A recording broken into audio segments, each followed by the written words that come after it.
To meeting number 20 of the House Common Standing Committee on Government Operations and Estimates. Today the committee will be hearing from the Parliamentary Budget Officer about the main estimates 2022-23 and then continue its study on the air defence procurement projects.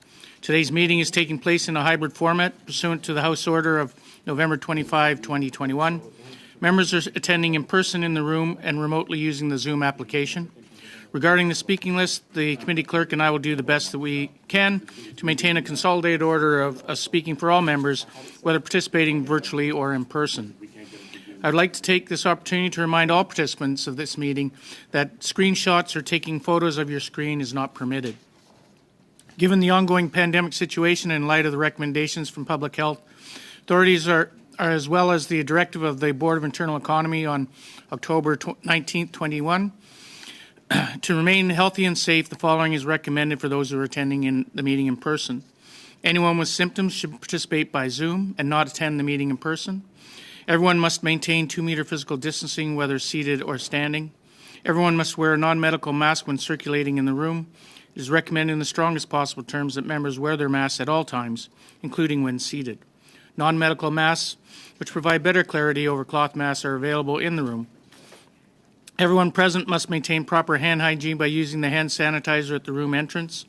Committee rooms are cleaned before and after each meeting. So to maintain this, everyone is encouraged to clean the surfaces such as your desks, your chair, your microphones with the provided disinfectant wipes when vacating or taking a seat. As the chair, I will be enforcing these measures for the duration of the meeting, and I thank members in advance for their cooperation. Just wait for 1 second. Close your mic, please.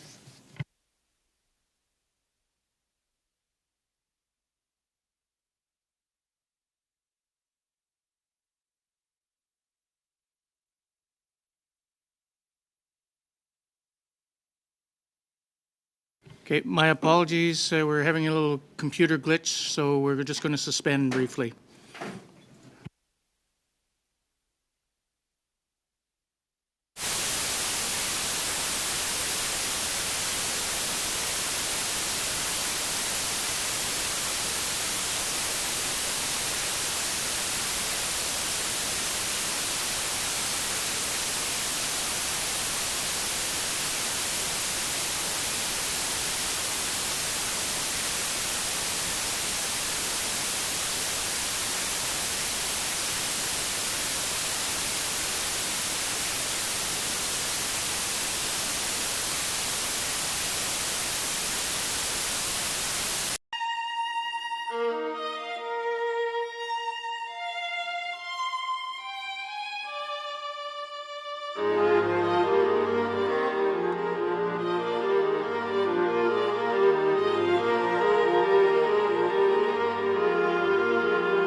So we're back in, and I apologize for that. It is Friday the 13th, and computers, at least mine, have been nothing but glitchy today. So appreciate that. I've got to where I need to be, and so I'd like to welcome Mr. Giroux and his colleagues here with us, and I'll give you 5 minutes to make an opening statement. Merci, Monsieur le Président. Mesdames et Messieurs les membres. Thank you very much, Chair, ladies and gentlemen of the committee. I thank you very much for your invitation to appear today. We're pleased to be here to discuss the analysis of the government expenditure plan and the main estimates for 22-23, which we published on March the 1st, 2022. With me today, I have Kathleen Vanderwees, our lead analyst in estimates, and Christopher Penny, lead analyst on defense issues. The main estimates for 22-23 fiscal year outline $397.6 billion in budgetary authorities, though $190.3 which require approval by Parliament. The first part of this money, $75 billion, was approved through C-16 at the end of March. Of note, proposed spending for Indigenous portfolio will be $45.4 billion in these main estimates, which represents to an increase of 214% over the Indigenous-related budget expenditures of the exercise 2017-18. The significant increase is primarily related to the roughly $20 billion in compensation for First Nations children and their families.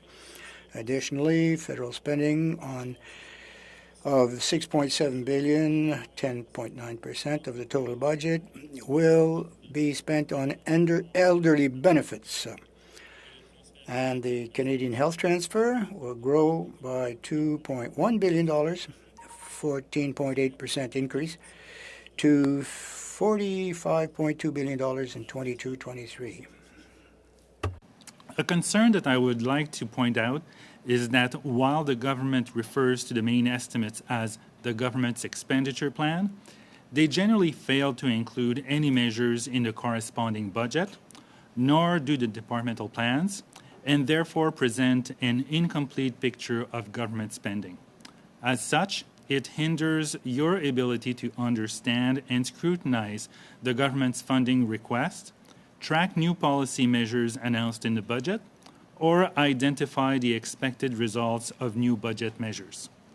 This committee has released recommendations in both 2012 and 2019 to remedy these shortcomings, notably tabling the budget and main estimates concurrently with consistent information, and that details of new spending presented in main and supplementary estimates appear in departmental plans as soon as possible. I see no reason as to why they cannot be implemented. These changes would create a cohesive, intuitive, and critically transparent financial decision-making process for legislators. We'd be pleased to respond to any questions you may have regarding our analysis of the expenditure plan and main estimates for 2022-23 or other PVO work. Thank you, Mr. Chair. Thank you, Mr. Giroux. We will now start questions, and we will start with Mr. Paul Hoos for 6 minutes. Merci, Monsieur le Président. Thank you very much, Chair. Good morning, Mr. Giroux. Thanks for being here. I'm glad to see you and your colleagues here. Towards the end of your presentation, you spoke of a problem that we're having, which seems to be relatively serious, and the fact that the expenditures of government, the budget, it doesn't it doesn't hold water. Is that what explains the other problem that we've had recently, which you reported on? That's why we are invited today. The $15 billion for the defense budget. There's a $15 billion somewhere. Treasury Board couldn't explain it. Even the Deputy Minister who was here, it wasn't clear. So that's why we called on you to appear today, so we can perhaps explain what happened to that $15 billion. It is not included in the numbers that the parliamentarians have received. And we can't vote on something that has flaws or whatever the problem is. So can you explain why there's a $15 billion differential? Well, that's an example of what we have when we have a budget tabled at a variable date, and another one where you have the main estimates, which is more formalized. So there's $15 billion attributed to the defense industry or the defense establishment, which we cannot really explain in the budget and or in the supplementary. The federal budget has $15 billion for defense, and there's been requests, of course, to increase this over the years, but it's not explainable. We don't have the sufficient information to provide rationale to the public or the information that is even available to my office. So there's a lack of alignment between what we see in the budget and what we see in the main estimate documentation that justify. Okay. When government presents its budget, it's a very formal event. It's presented to the public. It's done in the House, of course, and there might be a difference here. Are there going to be further updates or tweaking so that we'll know what it is? But what's been presented now is not quite accurate. Well, if I were to explain that in a simplistic fashion, the budget that the government tables in the House is probably the more update rather than the expenditures documentation, because the main estimates is a portrait of expenses and forecasts of what will be done, and it's always dated to the 31st of April. But sometimes the information isn't available until April. So there's always a lag. So the budget proposed by the minister is more accurate, if you will, or more veracious. Okay. We also met with we had a witness last week who talked to us about the shipbuilding project. We're having a hard time getting that one straight. We have Irving on Monday, which mentioned what was presented. The construction costs of 15 frigates would be under 75 billion. Now, the other shipyard said it was approximately $60 billion, and you spoke of 77 billion. Irving indicated that they'd send quarterly reports to update. And you've often mentioned that you have difficulty obtaining this information to work with your team. In the case of the frigates, the construction of these ships, perhaps your colleagues have access to this. Do we have anything more recent? Under 60, a little over 60, and you top it at 77.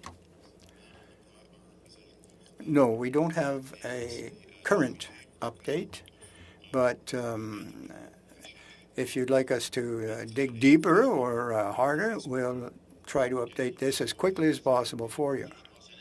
Good. A motion was passed last week that the government is supposed to give us an update on the 30th of June on all the portfolios for aircraft, for marine equipment, etc. We need to know where we're going. And everybody seems to be a bit lost. Where's this money going, and how's it going to be used? Oh, I have 30 seconds. So budgetary updates. In defense matters, do you have a study underway on any subject as to procurement, other than the shipbuilding?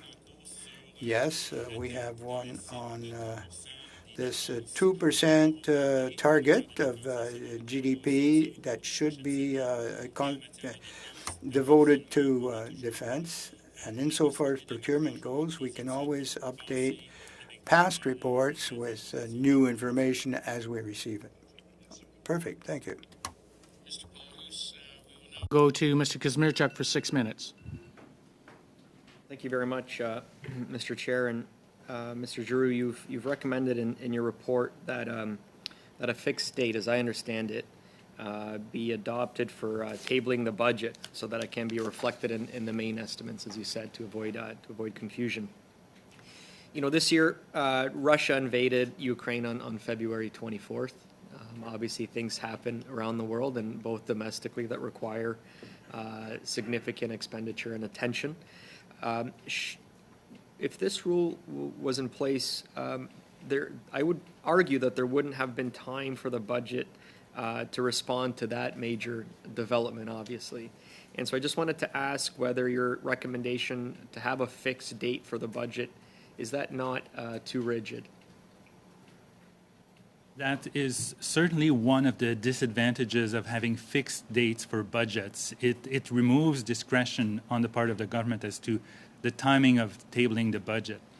However, I would say that even if a government has discretion, as governments have had for the last several decades, there's always the possibility of unforeseen events happening and throwing a monkey's wrench into the fiscal planning of the government. So when the Minister of Finance tabled her budget in April, the invasion of Ukraine was already behind us, but there could be other events happening in the next couple of days which would severely affect the fiscal planning of the government. So there's always that possibility of affecting the government's finances, and that's why the government always has a possibility of tabling an update if it's deemed necessary. As we saw in the distant past, for example, when September 11, 2001 happened, the government tabled a budget in December, which was outside of the normal cycle. So there's always that possibility of tabling an update.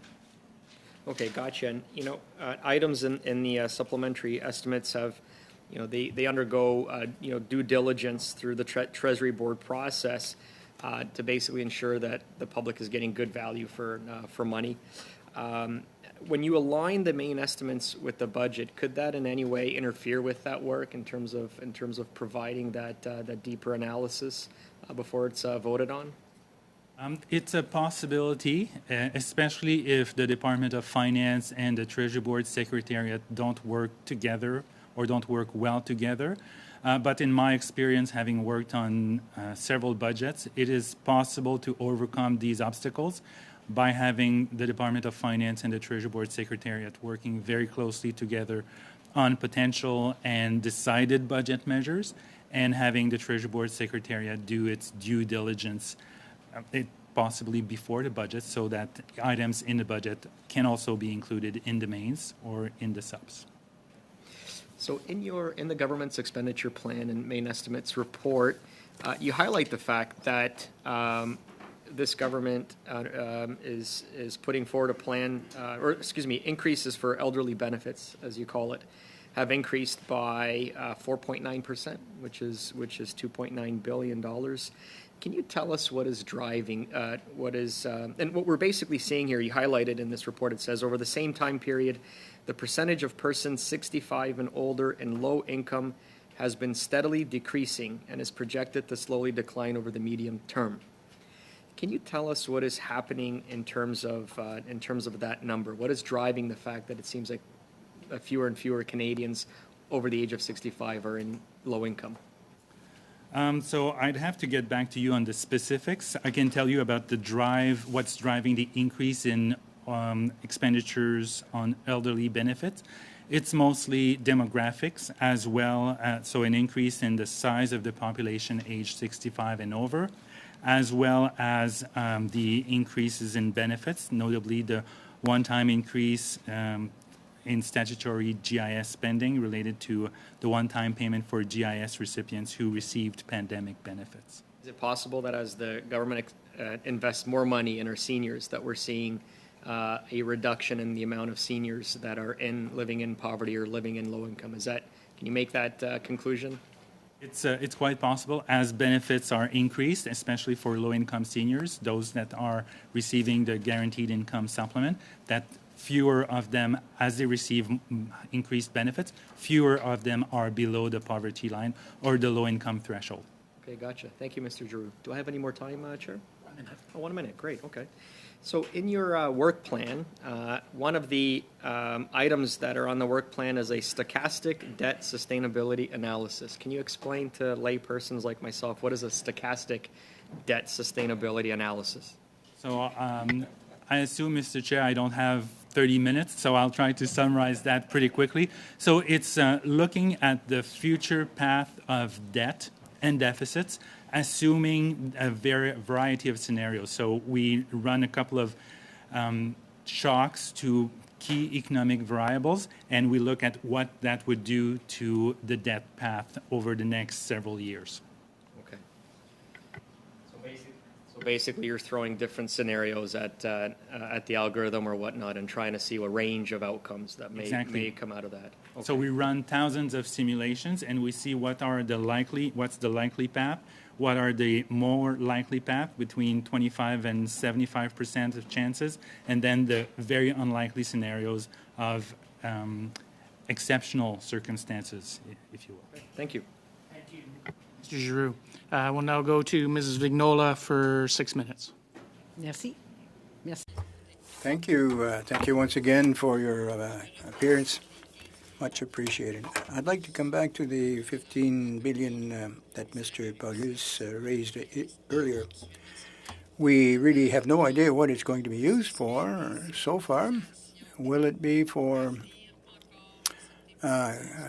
capitalization projects which have not yet been approved by TBS, or do you have any further information above and beyond what we may have received?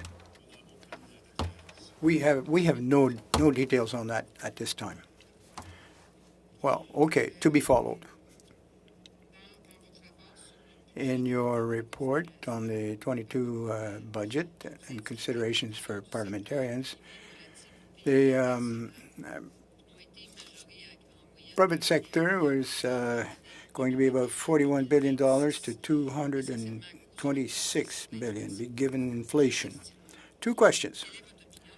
What's your opinion on this increase? Is this pessimist, optimistic? And in the midterm, if inflation carries on longer than we expect, what will be the impact on the budget? What should be our expectations in such a case?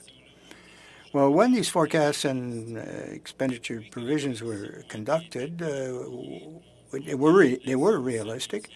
But we're seeing that inflation is continuing to hold fast and perhaps even increase. If they were to redo the numbers today, I think that the $41 billion would probably be revised upwards, given that inflation has shown no signs of slowing down. What will be the impact of such sustained inflation? Well, increase in prices, of course. You are well aware of that. And I think you're trying to ask us what it would be the impact on public spending.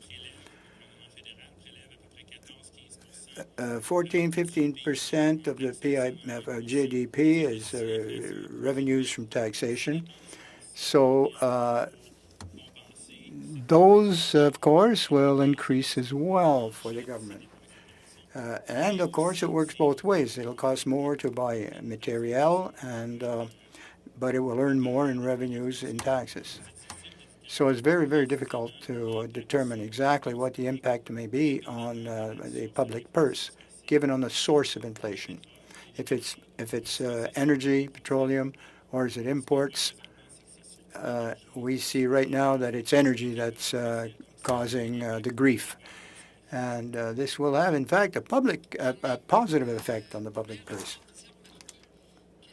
In various reports, we see the extension of evaluations of CRA will take into consideration staffing, numbers, and service to the public.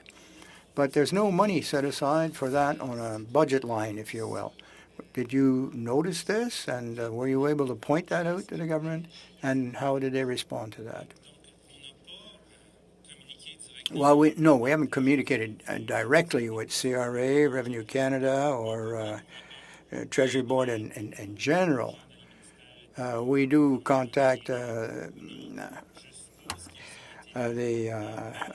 administrators and bureaucrats to read these, of course, but there's no obligation to respond to us, so we don't get any further details.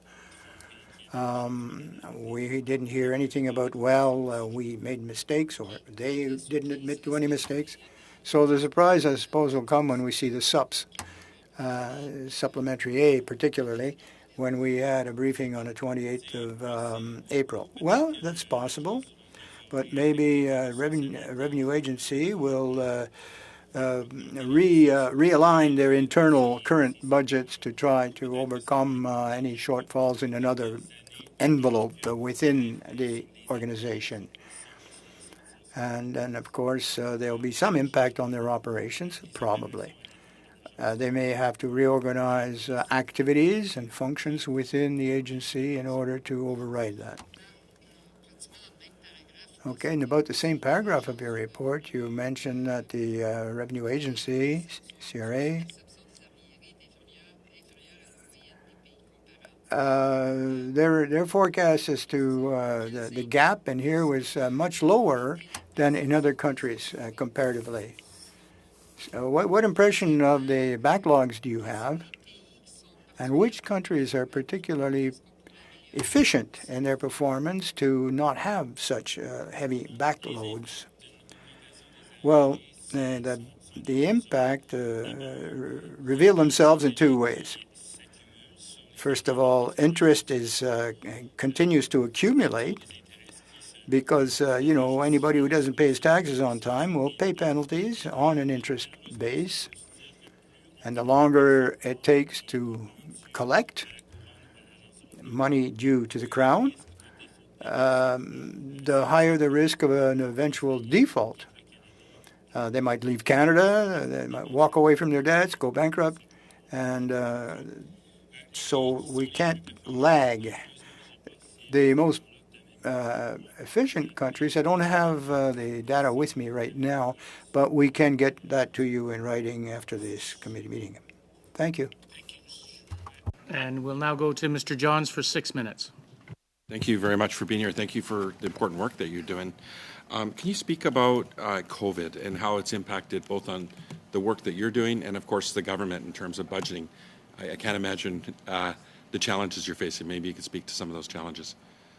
Well, the challenges that it has represented for the office and still continue to represent is the workload has increased because of the government expenditures. And there was, at the early outset of the pandemic, there were not a lot of information being made available to Canadians on the budgetary situation. So we had to step up and provide that information.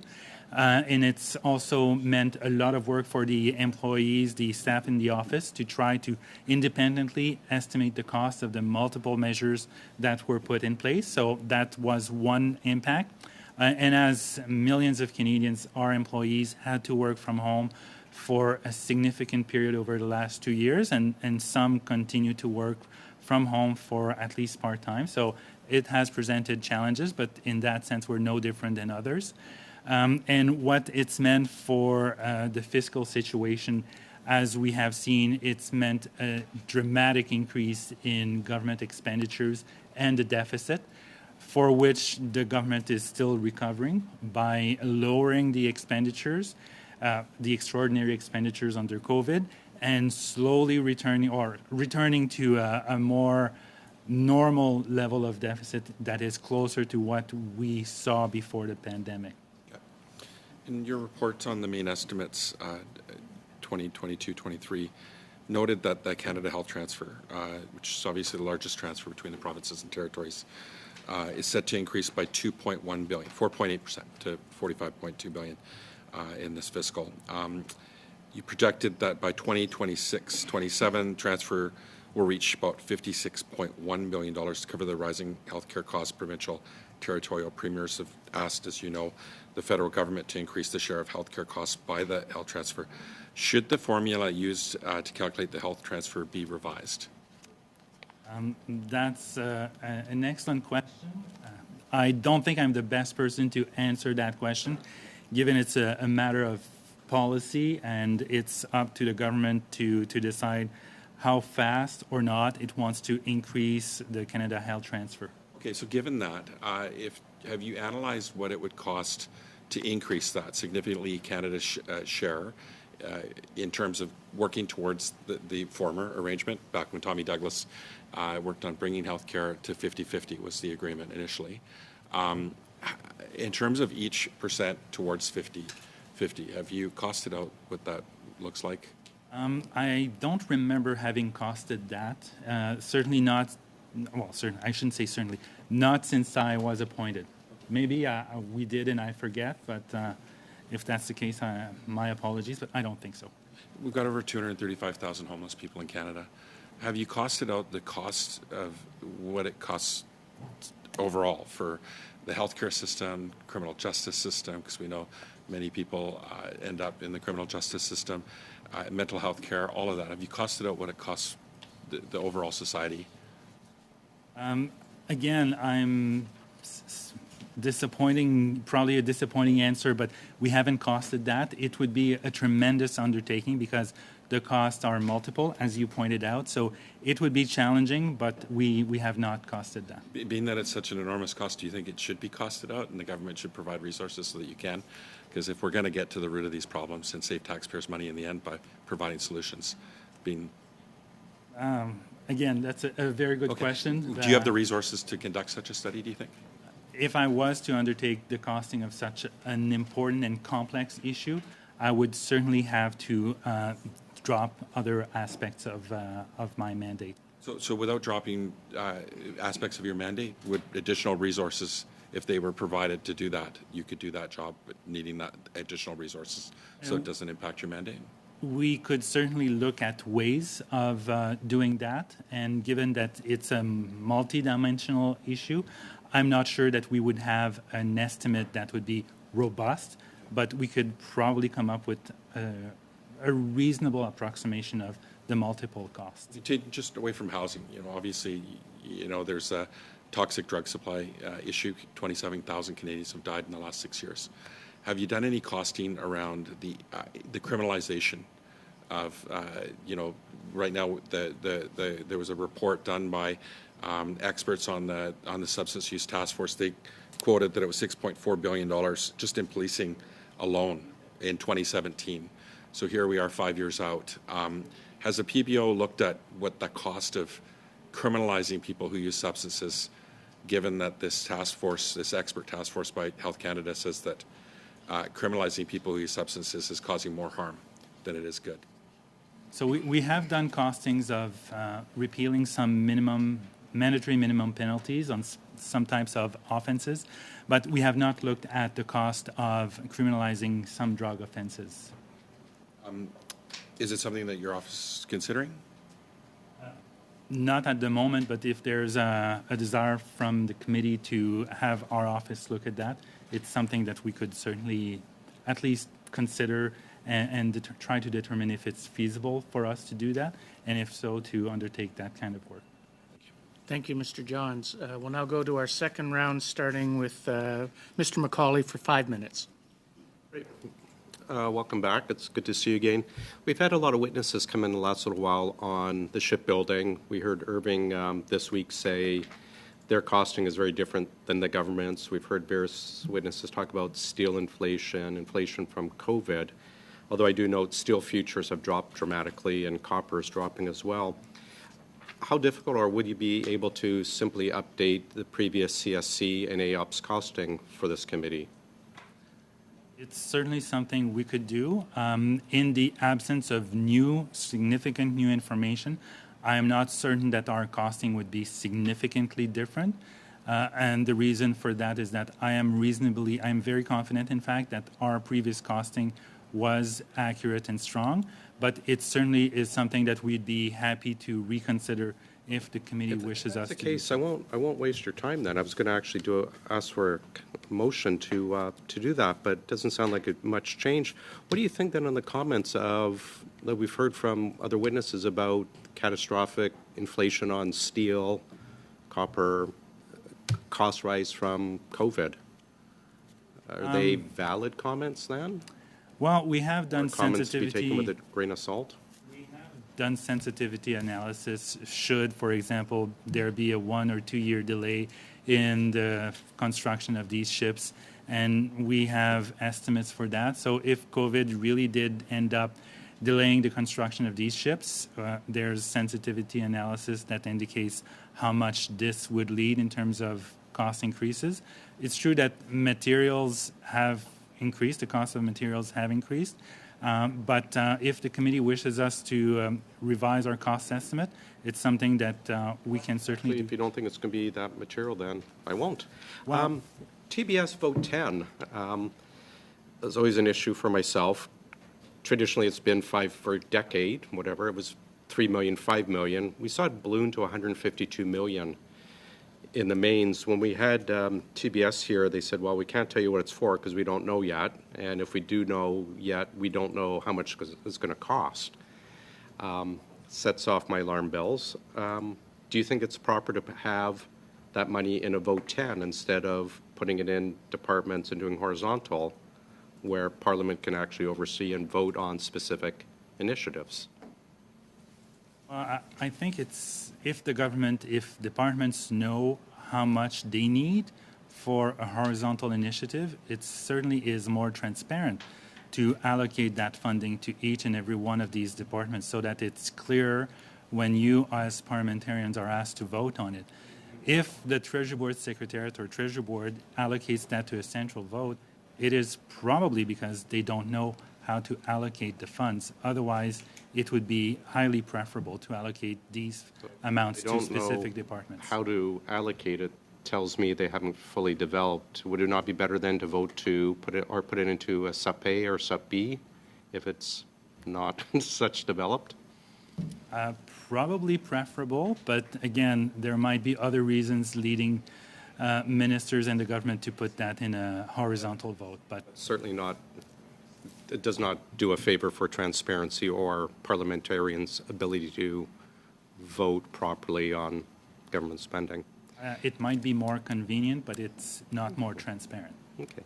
You commented about the alignment of the estimates in the budget. I wonder if you could comment. We've studied estimates reform a lot. We saw, I think last month in the Senate, Treasury Board said they're abandoning basically efforts to reform the estimates. What do you think that says about efforts for transparency or for parliamentarians or taxpayers to actually follow the dollar and hold governments, this one and future governments, to account? Well, it certainly indicates that this is not a high priority for the government to have these two processes being aligned.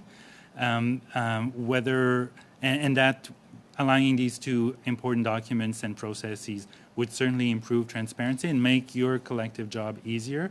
But that's all I can say at this point.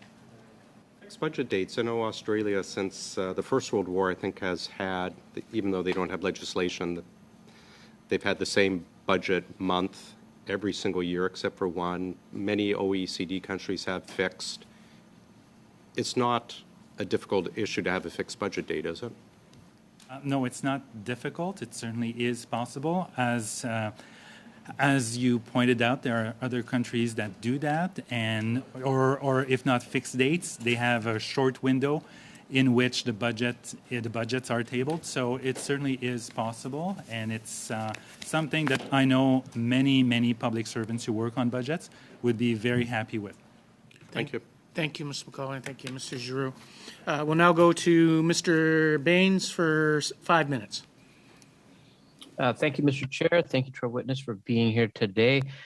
In the 42nd Parliament, there was a pilot project to align the estimates. To Mr. Drew, what was the PBO's feedback on that project? So thank you for the question. So I think that was an interesting experiment in improving or making genuine efforts to better align the budgets and the estimates process. However, the fact that the estimates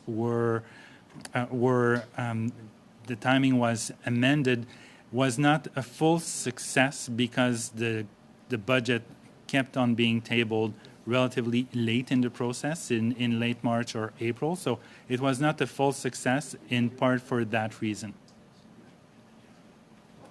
Thank you. And were there concerns with parliamentarians being asked to approve spending before the Treasury Board? I would say probably for some there were concerns about that because then proposals were not fully or rigorously looked at by Treasury Board ministers. But you also have the same possibility of having Treasury Board ministers go and scrutinize the proposed spending after Parliament approves it. So it's not a major concern. Okay, and then did that produce results you're advocating for now? If not, what could be done differently to achieve them? I think what would probably be most helpful for parliamentarians would be to have a more complete picture of government spending when parliamentarians are asked to approve spending, so that measures of the budget are included in the mains when parliamentarians are asked to approve that, as opposed to having an incomplete picture of the government spending plan. Okay, and then going back to parliamentarians, what's their feedback on that? I think most parliamentarians who expressed an opinion, at least that I'm aware of, were happy that the effort was made, but not totally satisfied with the result, because in good part the budget still came late in the process and was not fully reflected in the main estimates.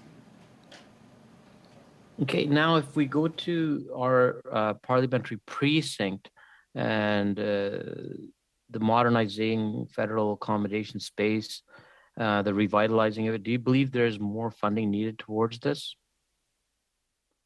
That's a question that I can unfortunately not provide an answer to, because it's not something I have looked at in its entirety over the last several months at least. So I cannot attest to whether more money is likely to be necessary for the precinct.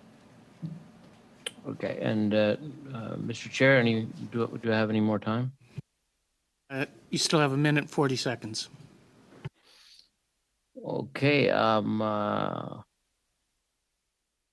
I will pass that time along to my colleagues if anybody wants. That's all the questions I have. Thank you very much, Mr. Baines. And I suspect then I'll give 30 seconds extra to Mrs. Vignola, who was to have 2.5 minutes. I'll give her 3 minutes. And I'll give Mr. Johns the same. Merci. Well, thank you. Over the course of the past few weeks, of course, we were looking at the budget, studying it, and of course, your budget, 7.5 million was allocated to you. Do you feel that this is adequate, given the increase to work that you have to face now? You're about 40 staff, I believe, and is it adequate? Is it sufficient? It's in full-time equivalents, of course, but is it sufficient to do the job which you are mandated to do? Well, thank you for the question. To be quite frank, I do believe it is sufficient for the current mandate that we have.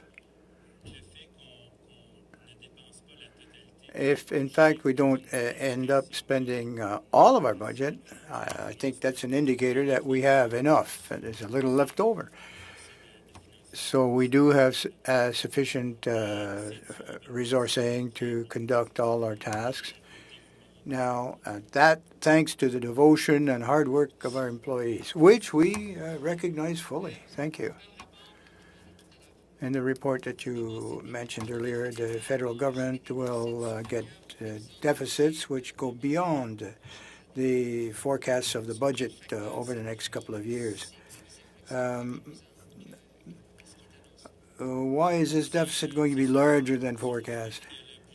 Well, the budget included a number of initiatives, but there's a lot of pressure which is not reflected in the budget for various reasons, which are policy and government issue, not mine. And some of it is based on the electoral platform of the Liberal government that are not in the budget. There's also pressure from provincial governments, of course, to increase health transfers, and measures had to be taken to respond to those requests. And certain sectors, national defense, for example, is also seeking more money in order to get to that 2% GDP target as set by NATO. The budget didn't include all of these extra features, if you will.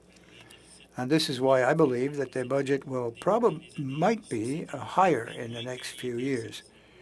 Unless we increase taxes and government revenues, of course, so that they can respect the budgetary targets as mentioned in the budget. The prime rate at the Bank of Canada is on the rise, so I suppose it may continue to rise. So what's going to be the consequences or impact of that on our budget? I think you dug deep in very few words there. I may have to give you something in writing on that. We'll now go to Mr. Johns for 3 minutes. Thank you. Thank you again for the work that you do and for being here. Now, the Minister of Finance said that they're going to sell the asset around TMX and make money off of it, and that it was actually a financially sound decision. And I think your office, that's pretty unlikely, that the government will actually recover its costs, you know, when they sell TMX. Can you talk about how that's been updated given COVID, given the increased costs, now that we know that they just borrowed they gave out a loan guarantee for $10 billion. Maybe you can, spell out how the public are on the hook for this money. So we looked at the Trans Mountain Pipeline a couple of times over the last 3 years now, 3.5 years. And every time we look at it, and especially every time there is a delay in construction and coming into operation of the Trans Mountain Pipeline, we find that it is less and less and less likely that the government will be able to sell the pipeline for more than the acquisition and construction costs. So it is very likely that the government will end up losing money when it sells the Trans Mountain Pipeline and its expansion, despite the fact that oil prices are at a high level. The tolling, the way it is determined, does not have a direct impact on the price, or the price of oil does not have a direct impact on tolling. It's rather the volumes that have a direct impact on the revenues generated by the Trans Mountain Pipeline. So with delays in construction and additional construction costs, we find that it's very likely the government will lose some money, at least when it sells the pipeline. Now, Tom Sanzio is the Director of Financial Analysis with the Institute of Energy, Economic and Financial Analysis, stated that it was grossly misleading around the Minister of Finance's assertion that Canada will invest no more money in TMX. Do you foresee that the government's going to need to spend even more money on top of the loan guarantee? Do you project that? That's a difficult question to answer directly. I think what is more likely to happen is that the government is probably likely to, it's difficult to say whether they'll spend more money. What is the likely outcome is that the selling price will be lower than what the government has spent or will spend in totality before selling What if they didn't sell it and they kept it as a public asset? How many years would it take for that asset to be paid off by the Canadian taxpayer? That's a question I don't have the answer off the top of my head. I think we would need to run a couple of simulations to have a clearer idea as to that Ever, question. like 50, 60, 80, 100, 200 years? It would depend on a number of scenarios. For example, the production profile and the usage of alternative ways of delivering oil. So it's There's even a demand in. Thank you. Okay, thank you. Thank you. We'll now go to Mr. Lobb for 5 minutes. Thanks very much, and I'll share my time with Mr. McCauley.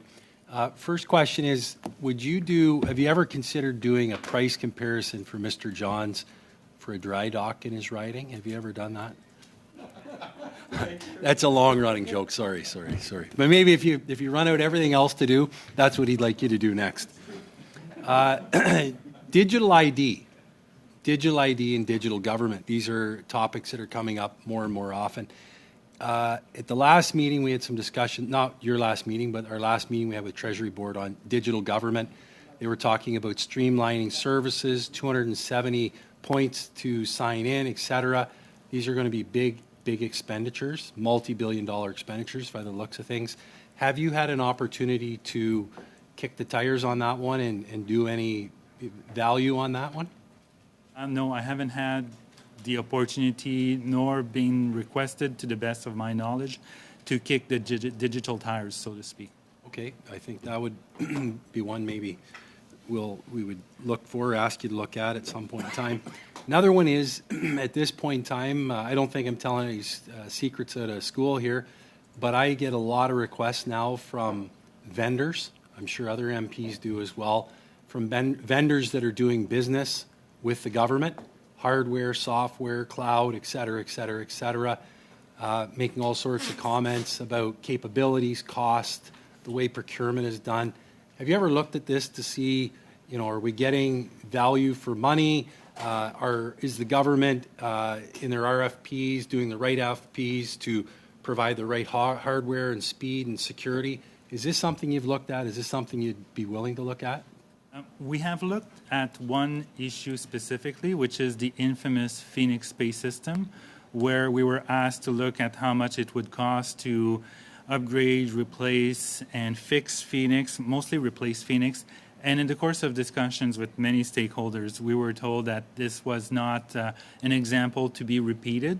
But to answer your question, did we look at the broader issue of procurement and issues around software and hardware? No, we have not looked at that.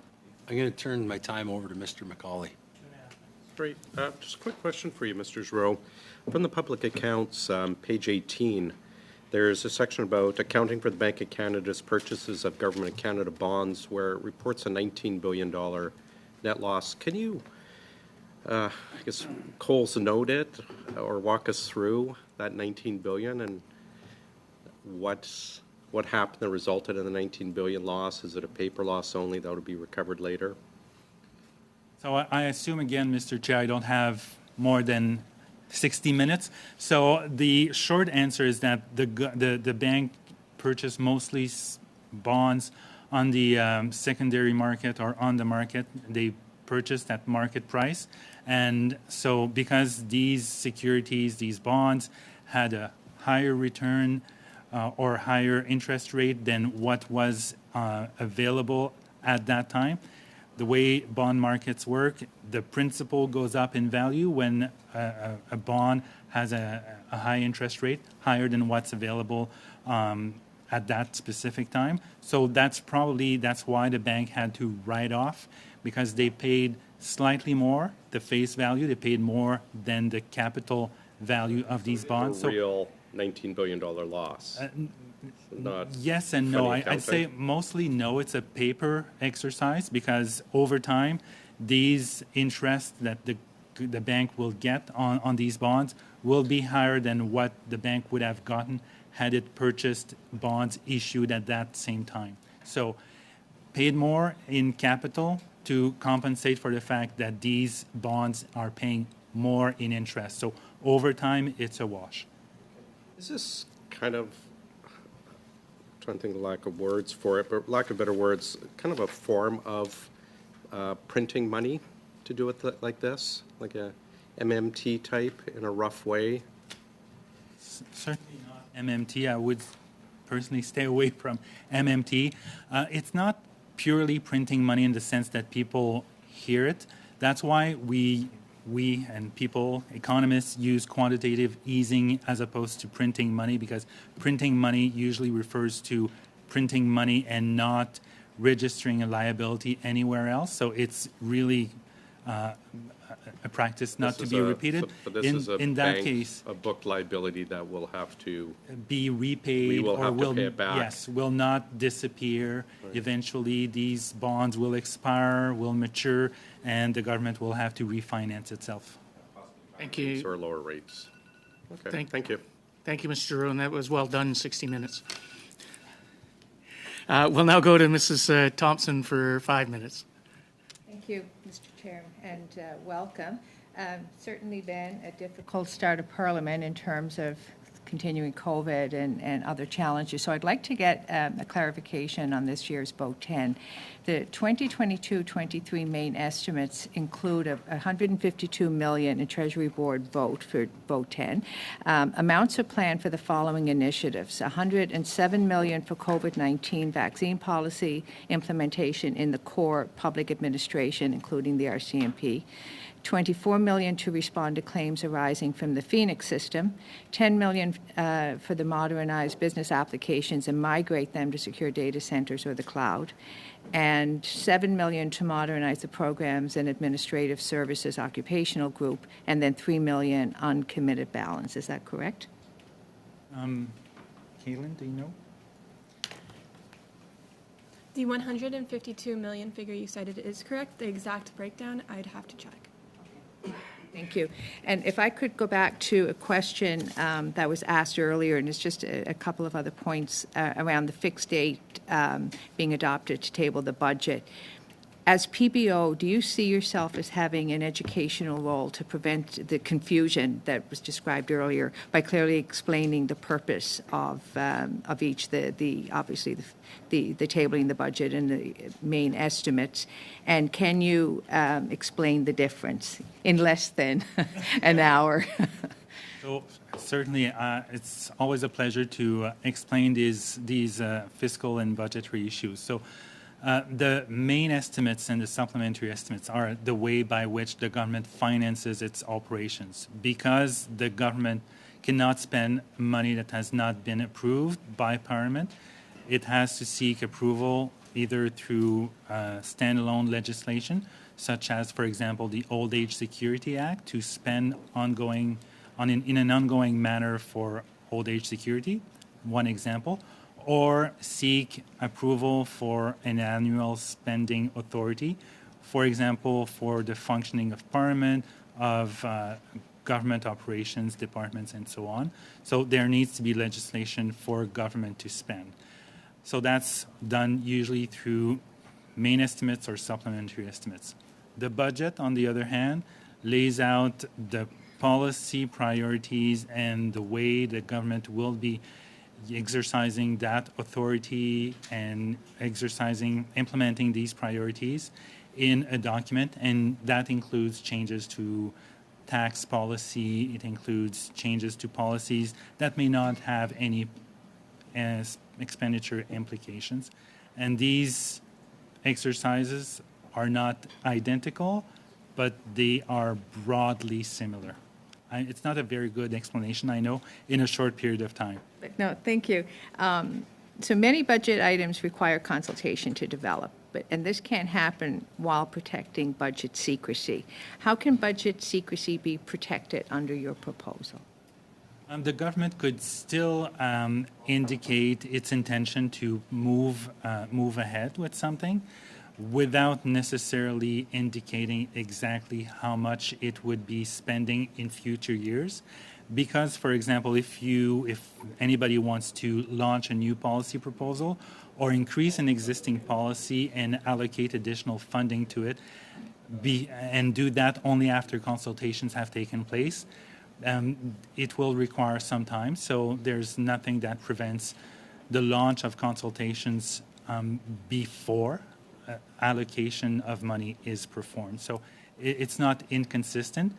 It would certainly require a bit more attention to the timing of these announcements, but it's not something that is impossible to do. I ask it may not come under your umbrella, but in terms of, again, a question that was asked earlier in costing, the significant societal issues, for example, housing, have you come across examples where social innovation or social finance becomes part of a costing structure in terms of expanding budget dollars in terms of, and I realize that your work is not in the solving of the problems, but in terms of creatively drawing from resources to solve major or significant societal problems. There must have been some instances of such innovative proposals, but at this moment, there's nothing that comes to mind, unfortunately. Sorry. Thank you. Thank you, Mr. Giroux. And with that, we've come to the end of our questions. And so I would like to thank Mr. Giroux, Mr. Penny, and Ms. Van der Wees, and I hope I pronounced that correctly, for coming today and being bearing with us at the beginning. And thank you for your answers. And we look forward to having you back in the future at future times. So thank you.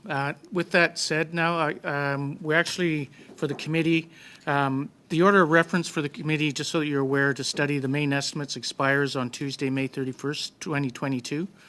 If the committee feels that it has completed its considerations of the main estimates, then we can proceed to take a decision on the votes which were referred to the committee. In all, 21 votes in the main estimates 2022-23 were referred to the committee. Unless anyone objects, I will seek unanimous consent of the committee to group the votes together for a decision. Is there unanimous consent to proceed this way?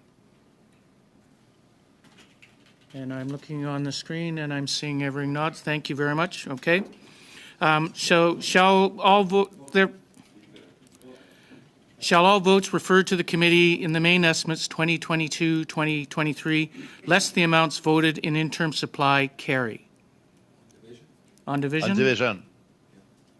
Okay, on division. Thank you. Shall I report the votes back to the House? Yes. Thank you. So with that, we will suspend briefly to set up the next panel of witnesses and then continue with our study on the air defense projects. I declare the meeting suspended.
And I'd like to welcome our new witnesses. We have three here in the room and one virtually. And so you'll be appearing today. Before we start, though, I would like to say that that the committee has expectations that all witnesses will be open about any potential conflict of interest that they may have. This is to ensure that the committee can fully understand the context of the testimony it is about to receive. If you feel your testimony may be colored by a previous or current interest, I invite the witnesses to disclose this during their opening statements. And with that, we will go and start with Mr. Kendrick. Can I raise a point of order, Mr. Chair? Sure. Point of order. And I don't mean to besmirch any previous witnesses that have appeared from this committee, but one of the witnesses we had at the last committee, to be quite honest, I don't think they declared their conflict of interest before they appeared at the committee and were making their presentation. I think Mr. McCauley called them out on a potential conflict of interest, but I think they were a perfectly nice witness, but they received money from the federal government to promote the value of shipbuilding, which is a direct conflict of interest to my point, and should have at least posted it so we know what they're doing. I know they are like a promotional group for an industry, but I just put that out there. Maybe I'm wrong, and I'll apologize in advance if I am wrong, but I think in their presentation they should make mention of that. And I'm not talking about any of the witnesses here today, I'm just talking about one we've had already. Mr. Johns? Just to that, can we make sure that if witnesses sit on a board of a company and they're testifying on behalf of another organization, that they disclose that as well, like especially if it's in relation to this this topic? Point of order, Mr. Chair. Thank you for that. And just so that the committee does understand, that's one of the reasons why we have started reading this, what I just presented, such that we can get declaration on that should it come about. We did not do that at the beginning, but we are doing it now for that very reason. And it's something, if you feel when the report comes about, that if there was an issue, that you can bring that up when we deal with the report. Thank you very much. So with that said, we will start with... Point of order, Mr. Sorry, Chair. Mr. Housefather. Yes, Mr. Chair. I'm sorry. I don't know where that suddenly came from, but by making allegations against a previous witness without specifying who that witness is, then theoretically there's a cloud that hangs over every single witness that has appeared before us on this study. I don't think that was appropriate. And I, if somebody is going to make allegations, they better be specific and they better have facts. I found that to be totally inappropriate. Thank you, Mr. Housefather. I believe Mr. Lobb has indicated who the witness was. I'm not trying to cause any trouble, Mr. Housefather. I just want you to know that. It was the Canadian Association in Defence and Security Industries. That's who I'm talking about. I thought it was pretty clear about my comments from who appeared the other day. And they're perfectly nice presentation and well-versed and everything else like that. No critiques there. I just think, when they got there, they should have maybe said, by the way, we receive $600,000 a year from the federal government, et cetera. Let's move on and take that from where it is. Just like if you're on town council and you work for the paving or cement company, you'd make the same comment. So I'll leave it at that, and I hope we can just drop it. Thank you. And looking around, I don't see any more hands up. Therefore, Mr. Kendrick, please. Mr. Chair, thank you. Committee members, thanks for this opportunity to testify. I'll introduce myself and my reasons for being here today. I'm a naval architect who emigrated to Canada in 1981, and since then I've worked on every major Canadian government marine project and many other government and commercial shipbuilding projects worldwide. I retired from full-time employment at the end of 2020, and I should emphasize that I'm testifying today as an individual concerned Canadian citizen and not as a representative of any other group or past employer. You've already heard in this committee much testimony that the NSS has challenges and has had setbacks. My much blunter message is that NSS has failed, and it needs to be fixed or it needs to be scrapped. It's not delivering the ships that the Canadian Navy and Coast Guard need, and the few ships that it has delivered have cost an indecent amount of money. We've become an international laughingstock. Broadly speaking, Canada is paying between 3 and 5 times the world price for ships and taking 2 to 4 times longer to get them. We can't wait indefinitely for our new ships.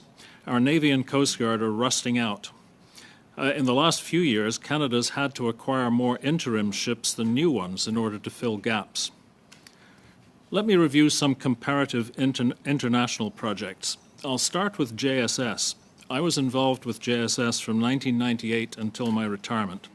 In 2011, the project was awarded to Seaspan under NSS. In 2013, the decision was made to select the German Berlin class as the basis. Design work started in 2014 and construction in 2018. As of May 2022, assembly of the basic construction blocks is still not complete, and my estimate is that the first ship may be completed by late 2025, perhaps 2026, with acceptance by the Navy later. The project cost is currently estimated as around $4.1 billion for 2 ships and is likely to escalate further, and the first ship will have cost at least $2.5 billion. The New Zealand maritime support ship, Aotearoa, is a brand new design with a polar ice class allowing for Antarctic operations. She's technologically well in advance of JSS and roughly the same size and speed. Her design and build took almost exactly 4 years. The shipyard contract $500 million Canadian. So the Canadian project is roughly 5 times as expensive and well over 3 times as long. The Italian Navy's new Vulcano was mentioned by a previous witness. She was awarded as a design contract in 2015 and commissioned in 2021, despite a major fire during construction. She also cost roughly $500 million Canadian. Most of the ships under NSS are highly specialized vessels, and so it's often difficult to find projects that look directly comparable.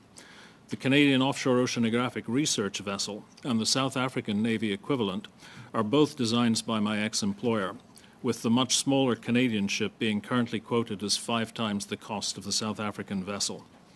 Another interesting recent project was the development of a large offshore patrol vessel for the Taiwan Coast Guard, a 5,000-ton vessel with a 24-knot speed.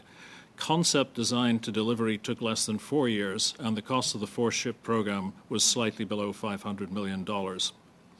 This Taiwan vessel is different in concept from the Arctic and Offshore Patrol ship, but comparable in terms of complexity. I was program manager for AOPS from 2007 to 2010. AOPS is a cousin of the Norwegian Coast Guard Svalbard, and my team had full access to costing for Svalbard to support our own estimates, particularly for shipyard labor. We generally assumed 3 times the European labor content would be needed. Based on the actual cost of AOPS, it seems that the true numbers are catastrophically worse. And given that the costs of the 7th and 8th ships are expected to be in excess of $1.5 billion, it seems that the situation is getting worse, not better. The Norwegian Coast Guard is now building 3 new ships, bigger and more powerful, for around $700 million in total. And please note that these latest AOPS are not wanted or needed by either the Navy or the Coast Guard. They're only being built to keep the shipyard busy until the Surface Combatant project is ready to move forward. So, fix NSS or scrap it. Frankly, I don't think it's fixable. There are fundamental flaws baked into its design. Much of the government's decision-making has been contracted out to what I'll describe as rent-seeking oligarchs, whose interests don't appear to be aligned with those of the Navy, the Coast Guard, or the country. Canada's squandered billions of dollars on NSS and is at risk of wasting tens of billions more in the coming decades. And we will not be giving the Navy, the Coast Guard, or Canada itself the ships we'll need. This shouldn't be a partisan issue. Successive conservative and liberal governments share responsibility for the situation we find ourselves in.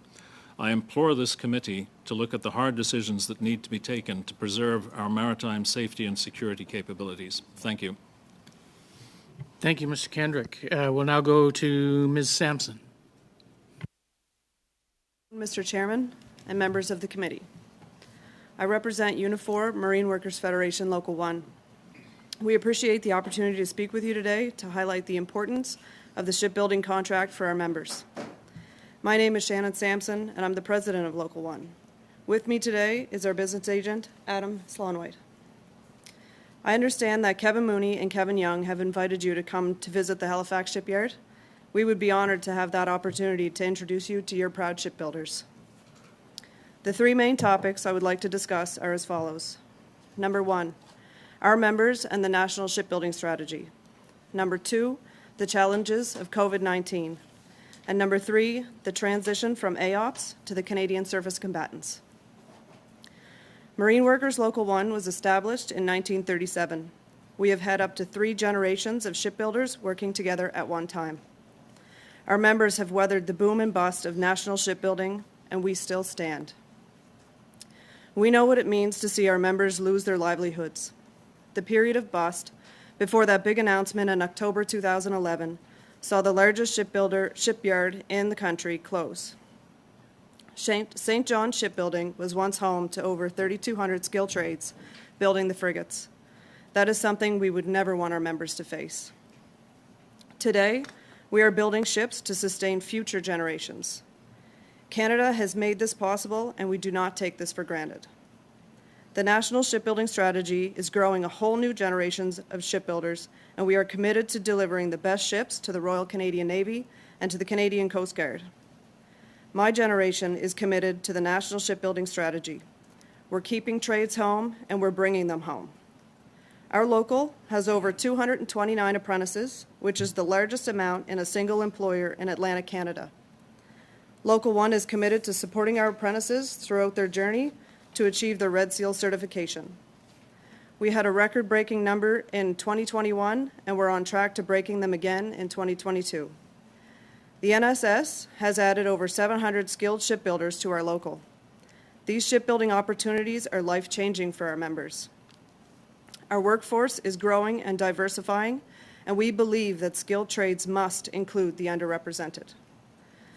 I am the first female president of Local 1, and I am proud of the number of women in trades at our shipyard. It exceeds both provincial and the national average.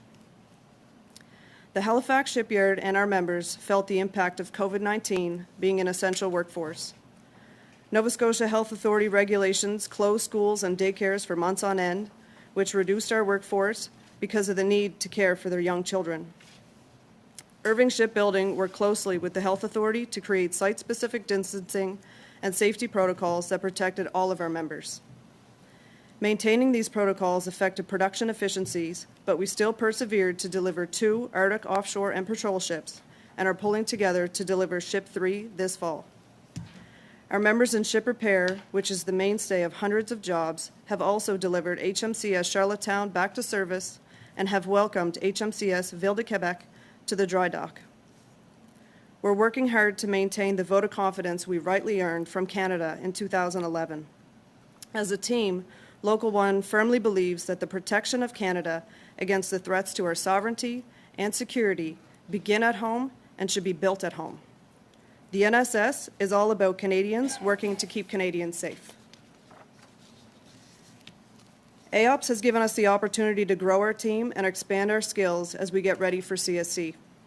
In order to sustain our workforce, we need to ensure there is no gap between completing AOPS and starting CSC.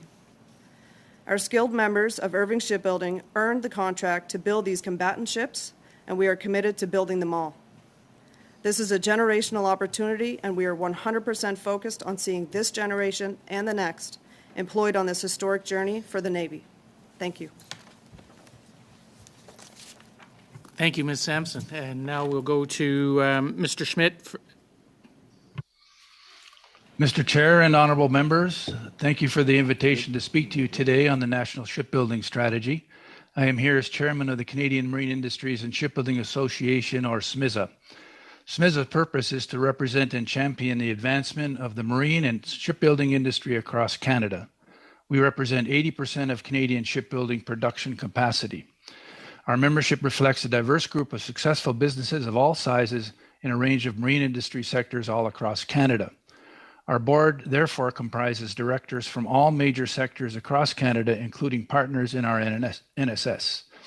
In the spirit of full disclosure, all our directors have day jobs in the industry. In my day job, I am Senior Vice President, Commercial and Government Programs at Davie Shipbuilding. Personally, I have more than 45 years of experience in Canadian shipbuilding, serving in executive positions in the private and government sectors.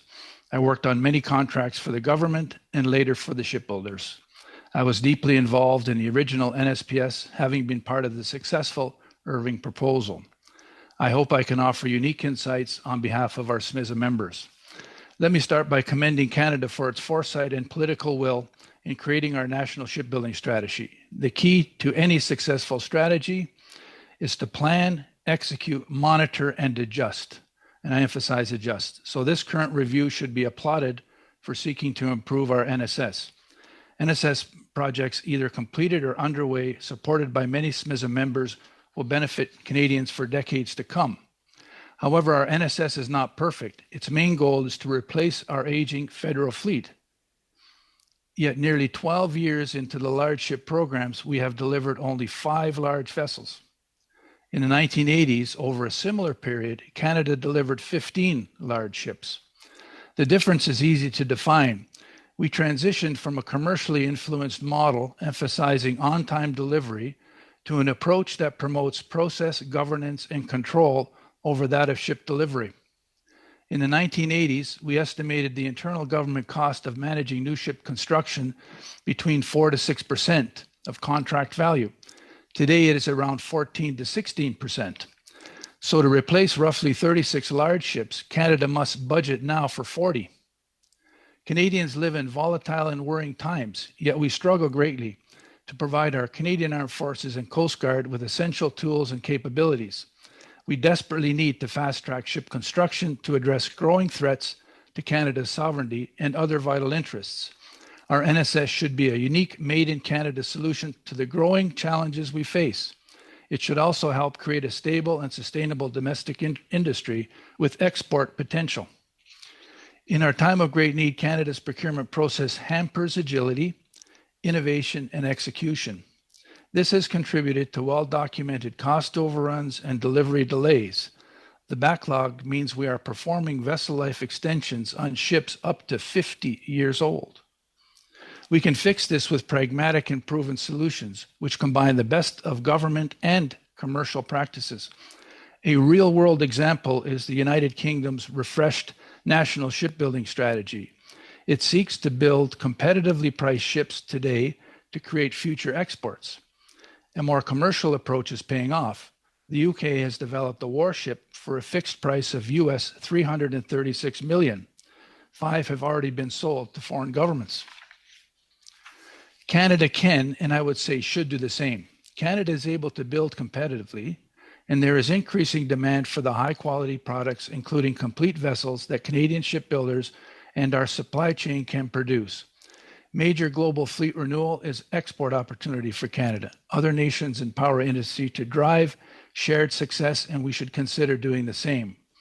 A key step is to rationalize government oversight on projects with more control, delegation, and responsibility given to the contractor, who is, after all, the shipbuilding expert and responsible for delivering the vessels.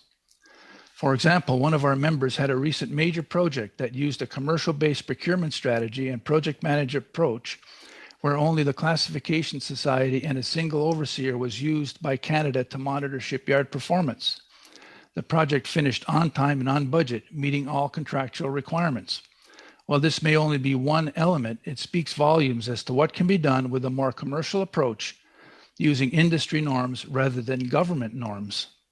Let's look at ship design stage. Canada has a high-quality design capability, and there's ample domestic capacity for the earlier steps in the design cycle.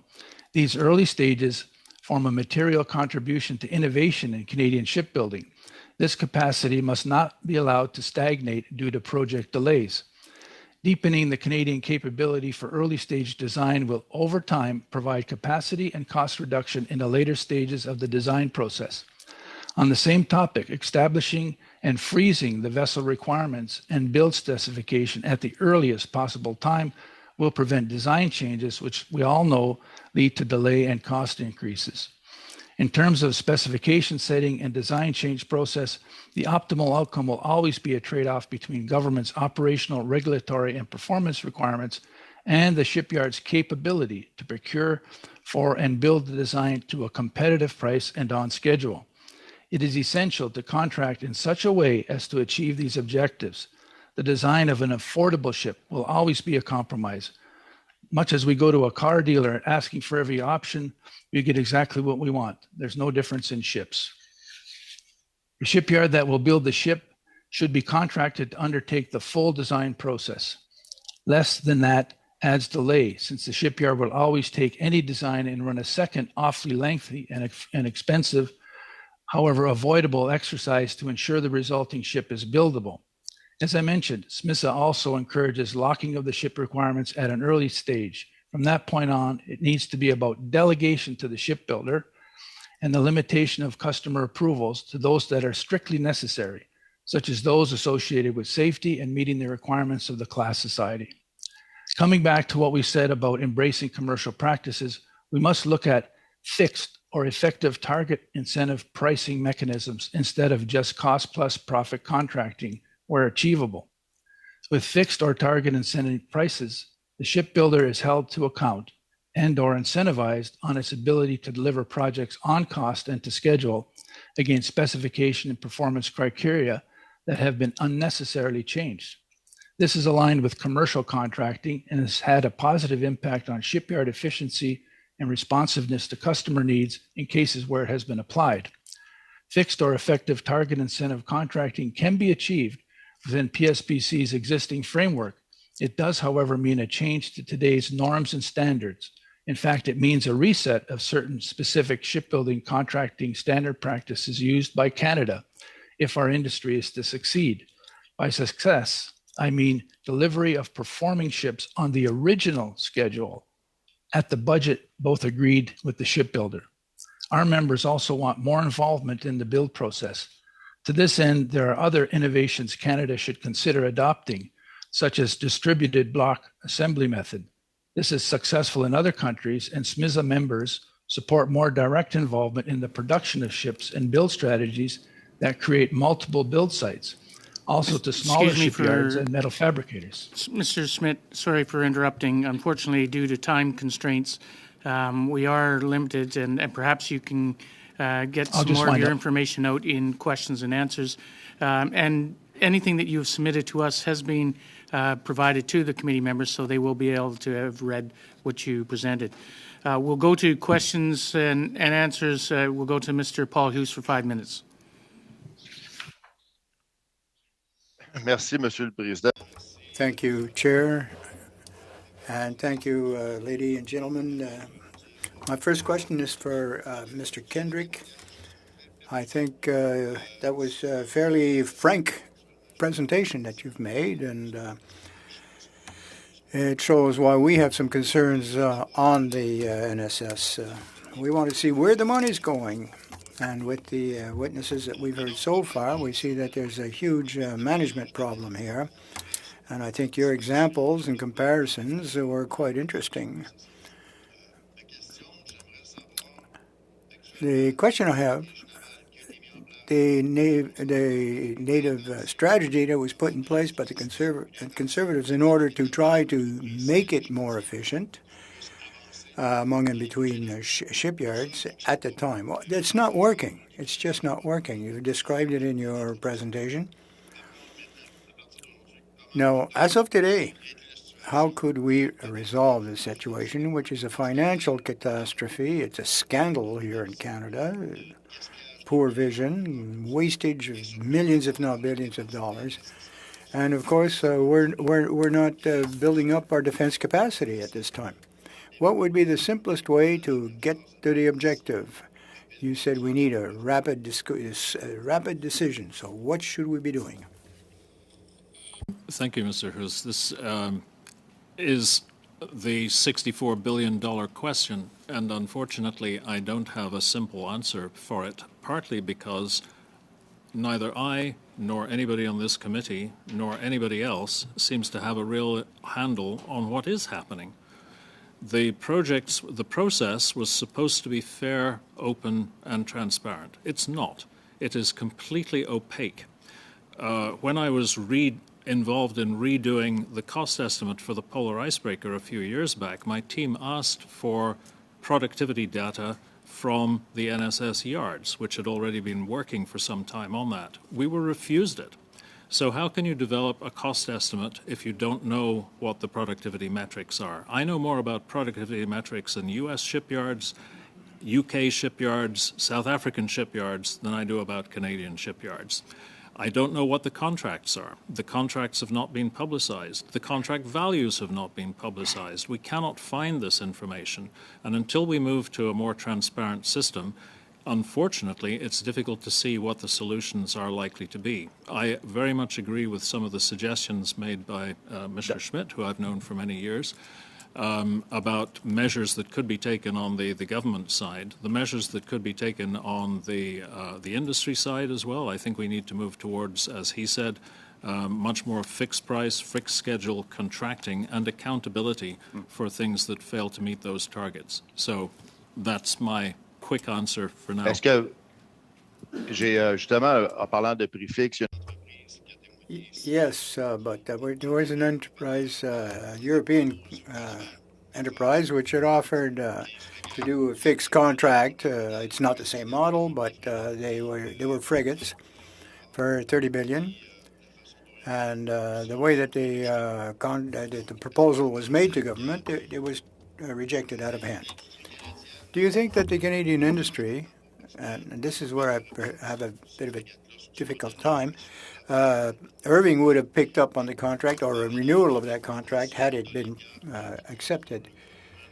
So, do you think that in Canada we have a problem here where the industry, shipyards, shipbuilding feel that they're going to make money even if they don't respond to the needs of the government? And it's a difficult question. I was not involved in that unsolicited proposal, though I was associated with the group that was involved in making it. But my opinion is that they could not possibly have delivered at a European price under the current system. Canada's shipyards are not as productive as shipyards internationally. That is the case at the moment. Whether they could be made as productive as other yards, that's another question. But you would need to restructure the contracting approach. What Fincantieri does when it delivers a cruise ship, when it delivers a frigate, when it delivers an icebreaker, is they have control. They exercise control. They know what they're doing. They have well-established procedures, and those procedures are successful. We are obviously not using the same procedures in Canada currently. Thank you, Mr. Kendrick. We'll now go to Mr. Housefather for 5 minutes. Thank you so much, Mr. Chair. And just to start, I have to say again in beginning that I entirely disagree with this concept of the national shipbuilding strategy as an abject failure, or that it's one of the things that it's done is created many well-paying jobs in Canada, approximately 20,000 well-paying jobs in Canada. It is ensuring that we have the ability in Canada to build ships that we need, especially in light of times where we see that sometimes other countries will not put our needs before theirs and deliver ships to us. And it's a bit frustrating hearing criticisms that I think in some cases are unwarranted. We started from scratch. We had not built ships for government, for the Navy, for the Coast Guard in a very long time. We're getting up to pace of other shipyards that have been constructing for decades, and in the case of the UK, hundreds of years. Without stop. So I'd like to ask Ms. Sampson, do you believe that Canadian shipyards, as we get up to gear, can be as productive and have workers that deliver on time and on budget as well as shipyards in other countries? Absolutely.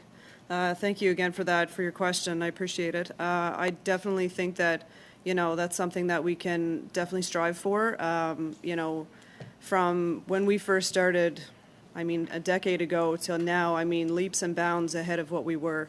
We're constantly involved in getting groups such as NSCC promoting our shipbuilding trades, starting them fresh, growing them through the system, and they're absolutely come leaps and bounds. Like the program that they're in right now has given them the opportunity to really learn their Red Seal shipbuilding trades, and it makes all of the difference. And I truly believe that won't be a problem.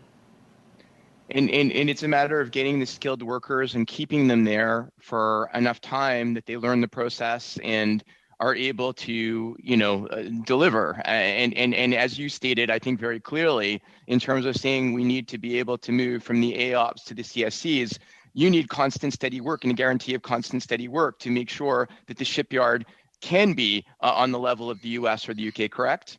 Absolutely, yes, yeah. This is sorry, go ahead. No, you go ahead.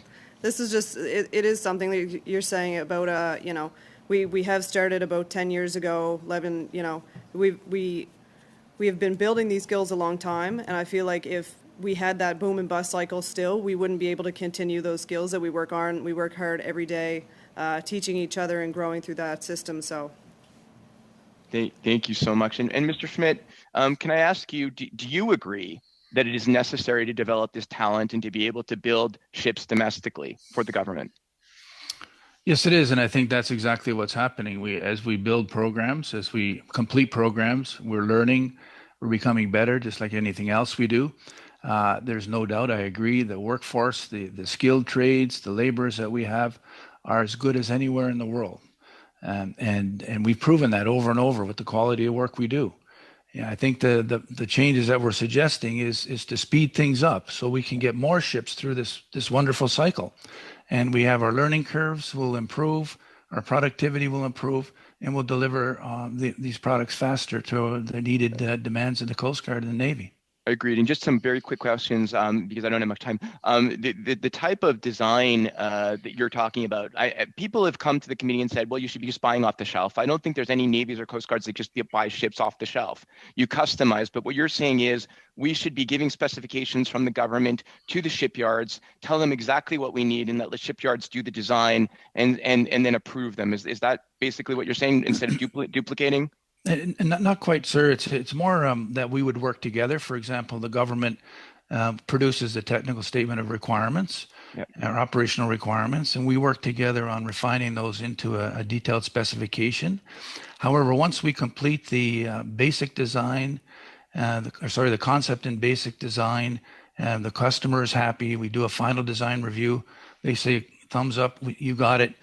Take it from there. So, and that's the point at which they should turn it over to the shipyard and say, now we're going to monitor your performance and get on with delivering. Got it. And Mr. Chair, do I have any time left or am I done? I'm going to say you're done, even though you have 10 seconds left. I wouldn't be able to do anything in those 10.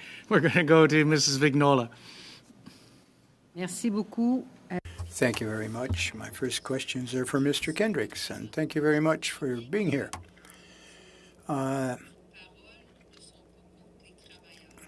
I understand that your presentation and your analysis is not against any of the workers, but it's against your criticism is on the management of the entire system.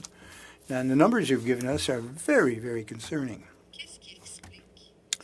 What explains these budget overruns? No matter, given the length of our coastlines, we should be able to have greater expertise in managing these projects. And yes, I would like to emphasize that I am not against any sector of the Canadian marine industry, whether it be the designers, the builders, the equipment suppliers. I have been a firm supporter of that throughout my career in Canada, and I've participated in many unpaid activities to the regret of my wife that have dragged me to meetings all over the place. So we have the ability to build a capability in Canada better than we have today, but we have to go about it the right way. And there are problems that come from the government side. There are problems that come from the management side within the shipyards, and in my opinion, the latter are greater.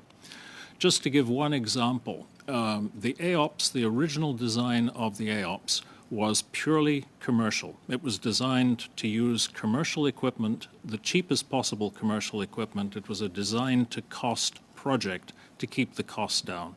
As soon as the project was awarded under NSS, the program office in DND was told that the shipyard was going to make it an ITAR project under the International Arms Trade Regulations because of who they wanted to use to support them from the U.S. That instantly caused a huge cost increase. It caused an increase in complexity. It required us to go and search for drawings that had been given to companies around the world and get them back because they weren't authorized to have them any longer. So that was purely a shipyard decision. And there are many other shipyard decisions I could point to that have had the effect of driving the price up. And my concern here is that the government had lost control. I said to the program manager at the time, why are you allowing this to happen? Oh, the shipyard tells us they need to. The shipyard is not in control. These are government ships. So that's the sort of messaging that I've heard repeatedly about NSS, and which is an indication to me of the fact that the system as designed, the system as implemented, is not a good system. Merci. Rapidement. And quite briefly then, they're saying that Canada has become an international laughing stock because of the NSS.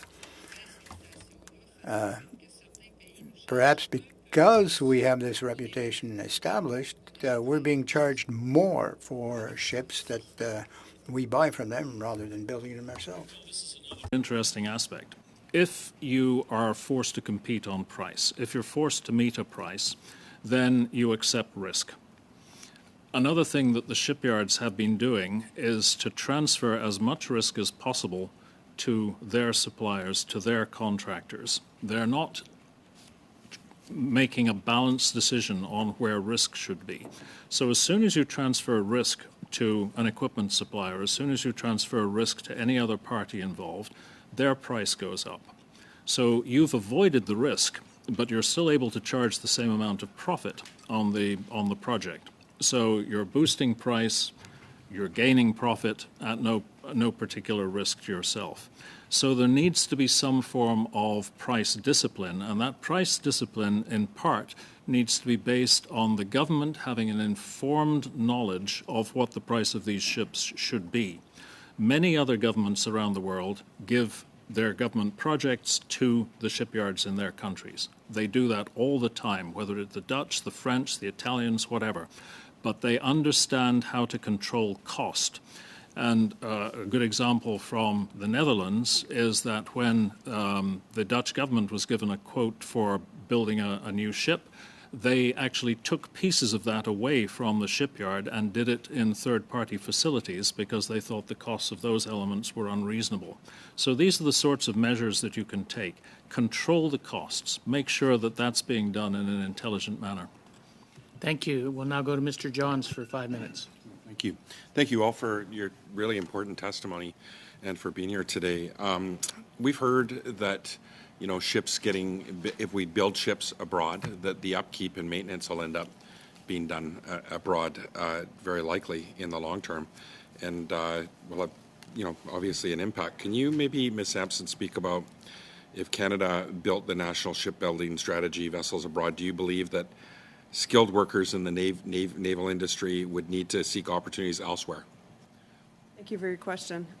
Absolutely. That would be absolutely devastating to the families in Nova Scotia that they've been searching chasing that dream of the 30 years work, and they found it, and they grew roots in Nova Scotia. They built their families. That would be something that we would end up going back to the same boom and bust cycle that we were looking to avoid, and was one of the big staples of the NSS. And I mean, not to mention about looking to build abroad would just that to me would cause some concern as far as our own security and our sovereignty of our country. I mean, I wouldn't want another country building our naval ships. That's something we would take personal offense to. We'd be very concerned about that. So I feel like that would not be a good idea.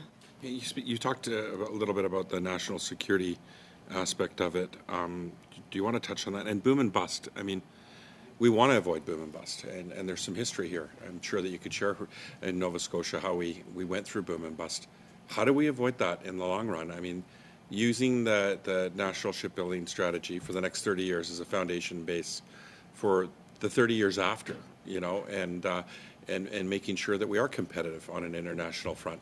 What needs to happen, and can you talk a little bit about the importance of getting this right? Yes, thank you. I think that, our whole shipyard is based off of generational shipbuilders. We enjoy, a family-orientated business. We wouldn't want to see any of our members face the same boom and bust we've seen 10 years ago and prior to that. It was a hard time. It's really hard. We had families that went around. We have mortgages now. We have, inflation is through the roof. To go back and see, that same boom and bust cycle would just, we wouldn't have any jobs in Nova Scotia. That is where we work. It's one of the biggest employers in Nova Scotia, and we would end up having to go elsewhere for work, and that's not something we want to see for our membership. Yeah, I really appreciate that. So I don't even need to ask you what I was going to ask you about the multiplier effect. I think you kind of summed it up. I mean, it's having a massive impact. In terms of attracting skilled workers from abroad, do you see a huge spike now that we're going full steam here ahead? Are you referring to attracting new workers to Nova Scotia, to the region? Yes, we're open to that. I know Irving Shipbuilding is always looking to hire more Canadians, and if we're running short on applications and looking abroad, we're more than welcome to open people with open arms to become Canadian citizenships and into our membership and gaining their experience and their skills to join our team. Talked about COVID. Can you talk about how COVID's impacted your membership and in terms of costs and the whole project? COVID hit really, really hard. We, for many months, didn't have a full operating workforce. When we had really strict restrictions. Nova Scotia took a leadership position in the way they operated in the COVID pandemic, and there was so many different things put in place. We had zones in the shipyard where if you were working in one area, you couldn't travel to another area to get anything, so you had to wait on what we called a runner to go and get that material for you. Not being able to work in as many groups, having to wear masks, social distancing, trying to lift up large pieces of steel, putting them in place by yourself when you were normally used to having an extra set of hands. In August on those ships, I'm not sure if any of you have been in them, especially full PPE and tools. It is very hot on those ships. With a mask on, our safety department was always preaching, micro breaks, make sure you're hydrated, don't overheat. It just added to prolonging items, and it definitely took a long time to really get adjusted to living with COVID. Thank you, Ms. Johns, and we'll now go to Mr. McCauley for 4 minutes. Thanks, Mr. Chair. Mr. Kendrick, thanks for your comments. The AOPS, when you said the Navy and the Coast Guard don't want them, could you expand on that? Obviously, this is hearsay because they have never declared that very publicly. But having worked with both the Navy and the Coast Guard, I believe that to be the case. If the Navy had wanted them, they'd have taken them. They would have taken ships 7 and 8 rather than making sure that the Coast Guard took them. The Coast Guard really doesn't have a mission profile for a ship like the AOPS. In fact, what they're using them for, and some of you who may know the Coast Guard fleet, is that I believe the plan is to replace the Cape Roger and her sister ship with the AOPS. And those are really fishery patrol vessels. Those are non-ice strengthened. They displace less than 2,000 tons. And they're being replaced by an AOPS, which is getting on for 8,000 tons and is really optimized as an ice-breaking vessel. So you're using a sledgehammer to open a tin can, essentially, with those ships. And they are having to be customized for Coast Guard use because, as one example, the accommodation ballpark how much these customizations are going to cost us? No, because again, it doesn't seem to be public. I've seen a number which was mentioned in the testimony earlier this week of $1.5 billion for the two ships. Frankly, that's an astonishing number. And What are peer countries paying for them? There's nothing exactly like the AOPS, but I think another ship that was mentioned in earlier testimony is the Commandant Charcot, which was built in the Vard shipyards in Romania and Norway. This is a Polar Class 2 icebreaker. It's almost exactly the same size, almost exactly the same power as the Diefenbaker.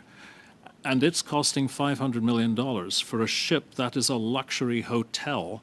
It's powered by LNG, so it has a very complicated propulsion plant. It has batteries, it has science equipment, and that's costing less, apparently, than an AOPS, which is a quarter of the size, far less complex. Do you know what the effect of COVID has had on peer countries for shipbuilding? Because it seems to be a whole government approach to use as an excuse for everything. Well, COVID, I really have to accept a lot of what was said by our joint witnesses here today. You have to be aware of the differences in a place like Nova Scotia compared with a place like Norway, which actually did a much better job of controlling COVID without shutting down as much. But I believe that the Commandant Charcot, I was within 48 hours of visiting that ship when all the restrictions were put in place. She was built during the course of COVID, and I believe it had about a 3-month impact on the delivery of the ship. Okay. We talked a bit about, reform it or kill it. Is it too far down the road to walk away from? Is it too far down the road to fix the NSS? In your... Well, one of my mentors told me at a very early stage, when you're on a hole, stop digging. It's never too late. You can, and what are we cancelling at this stage? As John Schmidt said earlier, by this amount of time into the frigate program in the 1980s, we were getting ships. We still seem to be at least a decade away from getting ships under the CSC. Thank you, Mr. Kendrick. And if you have anything further you'd like to add to that, by all means, please submit that to the chair, and he will distribute that. We'll go to Mr. Kazmierczuk for 4 minutes. Thank you, Mr. Chair. I can tell you, Ms. Sampson, that on this side of the table, we are very, very proud of the National Shipbuilding Strategy, and we are very, very proud of our shipbuilders. So please do pass that along to your membership, and thank you very much for your tremendous work through very difficult circumstances during COVID. Canada has an unemployment rate based on the latest labor force survey of 5.2%. It's the lowest unemployment rate since Statistics Canada began measuring in 1976, so the lowest in 50 years. And many people will attribute that to our COVID policies and the track record of this government leading this country through the COVID pandemic. Are you seeing similar, like a job crunch, sort of from your vantage point as well too, in terms of shortages, for example, and whatnot? And what is the union doing to sort of address some of those perhaps shortages? Just curious. Some of the job shortages? Yes. Labor shortages, pardon me. Well, we do work hand in hand with ISI, but as we're not a labor hiring hall, we don't actually have recruitment from our labor union. So that would be kind of solely on the Irving Shipbuilding side of things. But again, we do work in tandem with them. If we have anybody that we would like to refer, or tradespeople have lots of friends who are tradespeople, so we do get a lot of resumes in, and we work in tandem to try and get that done. But it definitely seems to be a shortage everywheres. Yeah. Let me maybe rephrase that a little bit. Congratulations on being the first female president of this union. the marine workers in its 85-year history, as I understand it. So congratulations. How do we get more women and more underrepresented groups into the skill trades, and particularly into the shipbuilding industry? I know this government has, for example, brought forward the $10 a day childcare plan with the hopes of getting more women into the labor force and going back to school and getting upskilled, for example. But what can we do to get more women and underrepresented groups into the skilled trades from your vantage point? I feel like, representation does matter. I think we get out into schools more, visit high schools, NSECs, just have that representation so that people are really thinking. I know a lot of high school students now know the shipyard, Irving Shipbuilding is somewhere that they would like to work because of its, job security and a solid, stable career. But to be able to get out we have a lot of committees in our local. We have an AWOC committee, a women's committee, to get out those underrepresented groups out at high schools and really start advocating so that people are aware that these are possibilities for them. I think that's something we're going to be looking at doing in the future. So knowing that through the national shipbuilding strategy, shipbuilding is going to be here, domestic shipbuilding is going to be here for years, decades to come, is that going to have an impact, a positive impact, do you think, on attracting women and underrepresented groups into the industry, knowing they're going to have a job here, that we're going to avoid the boom and bust cycle, that they're going to have a job here long term? Is that an incentive, do you think, to attract more underrepresented groups into shipbuilding and skill trades? Yes, absolutely. One of the big things that was a bit of a deterrent for women in trades and underrepresented groups is a lot of the times anywhere that you would be going for work would be, across the country to Alberta.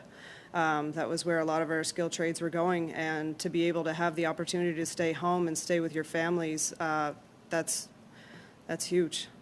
Yeah.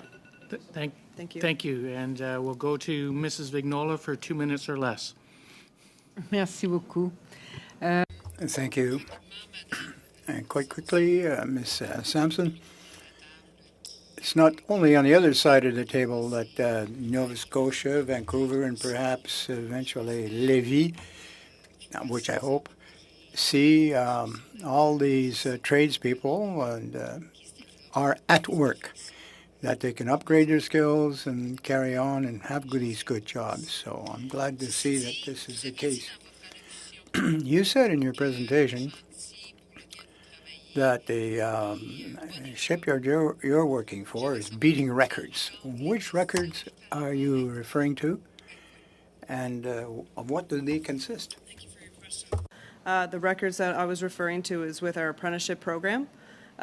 We have had record-breaking numbers for our shipyard. We had 51 apprentices that successfully passed the Red Seal certification in 2021, and in 2022, I believe we have so far up in and around the 20s already, and we have lots more going to achieve the Red Seal for the rest of the year. So that's what I was referring to. OK. Et c'est des records par rapport à... And these are records compared to what? Previous years, other countries? That was referencing record-breaking numbers just within our shipyard, within our establishment. Yeah. And that's, that's just based off of, we had hired some skills coaches, and we really kind of changed how the program ended up working out. So just getting together with our apprentices, having a skills coach there, teaching everybody, and sharing experiences. So it just really helped out the apprentices to be able to be successful. Merci. Thank you. Thank you, Ms. Vignola. We'll go to Mr. Johns, 2 minutes. Great. Well, thanks again for all of you for being here. And Ms. Sampson, I also wanted to congratulate you on you being the first woman appointed to your role with your local. Maybe you can speak about the value of unionized workers and what they bring to the national shipbuilding strategy. I find that the value of unionized workers is just the absolute ability to have pride in your work, ensure the safety and security of your fellow coworkers. We have lots of committees that are dedicated to health and safety. There's just a sense of more security about unionized environments. and it's, when we grow together as a team, we have many events that we have with the company, and it's really. It's just really grown in the last 10 years, and when we have these events together with the union and our company, it just shows what kind of a strong bond we have, and I find it really kind of generates out on the production floor. So that's kind of how I find it. It's really impactful. What would be one of the top recommendations that you'd want this committee to hear from Labour around the National Shipbuilding Strategy? I find that one of the biggest things that I would like you guys to know is each and every day, everybody works really hard. They're very proud shipbuilders. They're proud of what they do. At the end of the day, when we, hand over to our Royal Canadian Navy and they board the ship and they sail away, there's that sense of pride. You know that you've given them that product that is their home. And that's something that we really pride ourselves on. We work right next door to the dockyard, to our Navy. We work hand in hand with them. A lot of times on the frigates, fully manned ships, and we grow a bond with them, and it's something that we really take pride in. So. Also want to thank you, all Mr. of you. Jones. Yeah, thank you. Thank you. We'll now go to Mr. Lobb for 4 minutes. Thanks very much. Thanks very much, Mr. Chair. To Mr. Kendrick, when we look at this, and again, I think Mr. McCauley and others have made mention of this, we know we need a naval fleet. I think we all agree with that in this country. We want to do it right, and we want to do it for the right piece of machinery, for the right price. And we respect the workers, obviously. I have worked in work environments when I was a younger guy, and I understand the value of good work, and it was actually in a CAW union years ago. My question to you is, what is it that we actually need? Like, I know we've asked questions, I've sat in this committee, we've all asked, what is it we actually need? Because it sounds to me like we're 10 years in and we really don't know what we exactly need for our Navy. Am I wrong when I say that? The Navy needs ships. The Navy needs ships that are first-class fighting ships, and they need to be able to afford enough of them to have a meaningful fleet. The Type 26, which is the basis for CSC, may be an excellent ship. I'm actually not sure. There are concerns which have been raised about aspects of that ship. All ships have problems. But if it's going to cost that much money, then we're not going to be able to afford them. The British have given up on having to buy their original size fleet. So let's say that we can emulate U.S. yards in our productivity and our quality. I would love to think that we can do better because we're Canadians. Of course we can do better, except when it comes to hockey teams. But the U.S. equivalent at the moment, the new Constellation-class frigate, is costing about $1.4 billion a copy. You can get 15 of those for $20 billion. Our PBO is saying 80. Our Navy is saying 60-ish, maybe. It's 3 times as much. Why is that? We must delve into this to figure it out. Otherwise, our Navy is not going to be a Navy. It's going to be 6 AOPs and a couple of other old ships. We've got to do better than this. We have to give the Navy the tools that they need because we're living in a dangerous world and we're living in a dangerous neighborhood.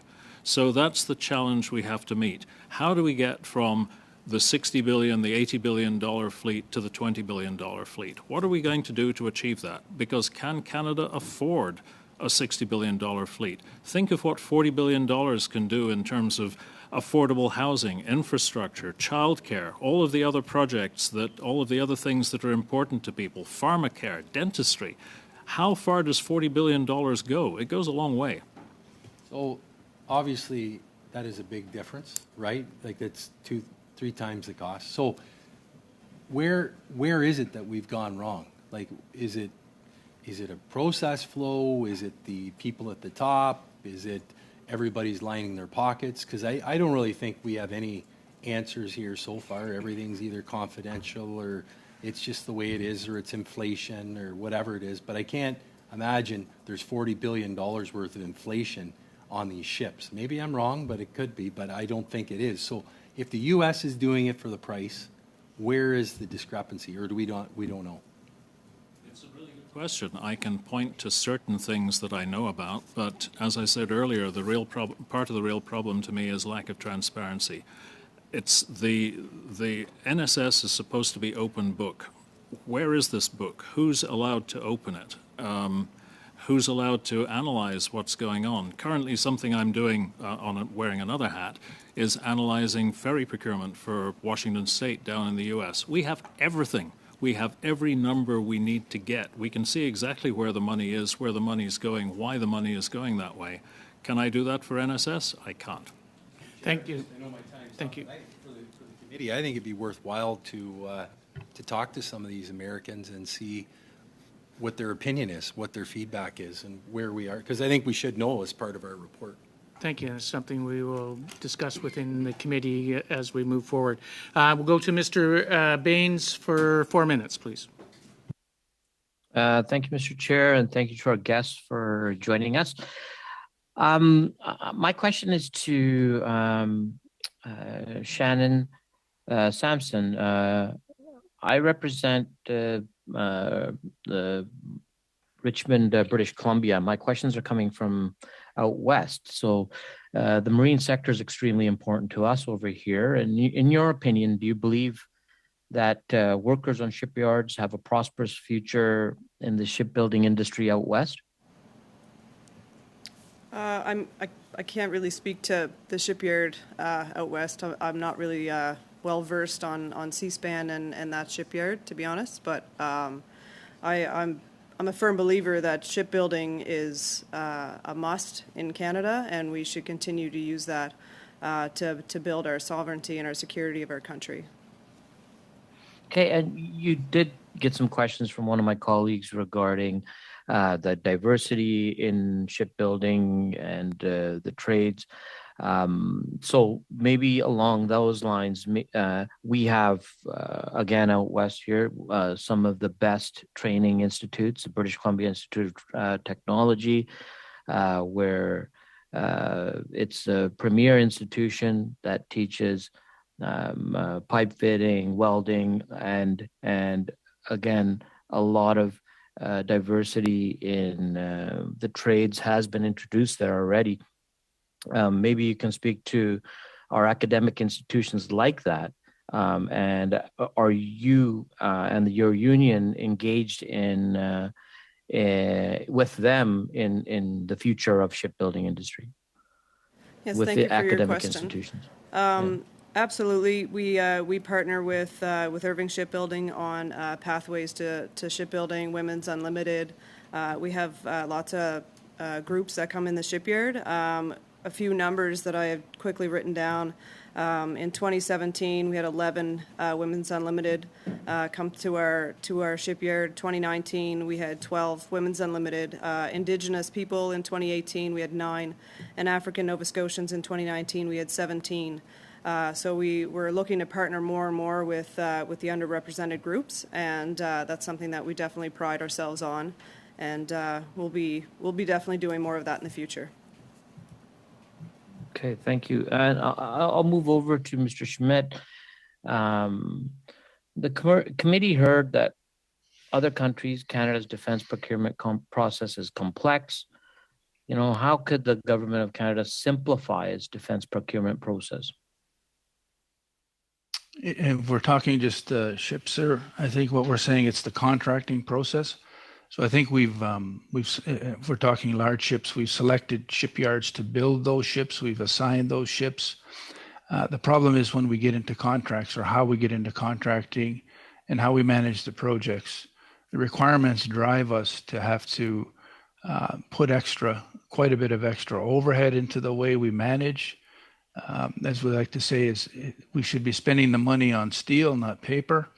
That's not to say anything against the paper industry, but we have to find ways of streamlining the way we're doing the contracting. And if we can do that, we can deliver the ships faster. A design phase shouldn't take us 24 or 36 months.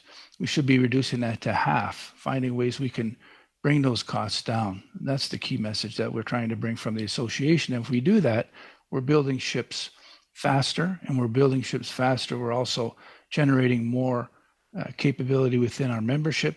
We're delivering more product, and at the end of the day, the federal fleet is being renewed. And to Shannon's earlier point, we can keep up. We believe we can keep up to the labor requirements, both internally. All our members have training programs, both internal, and some of them are affiliated with American or European partners, and they can bring those trained people to Canada, or help bring those trained people to Canada, so that we build our own capability internally.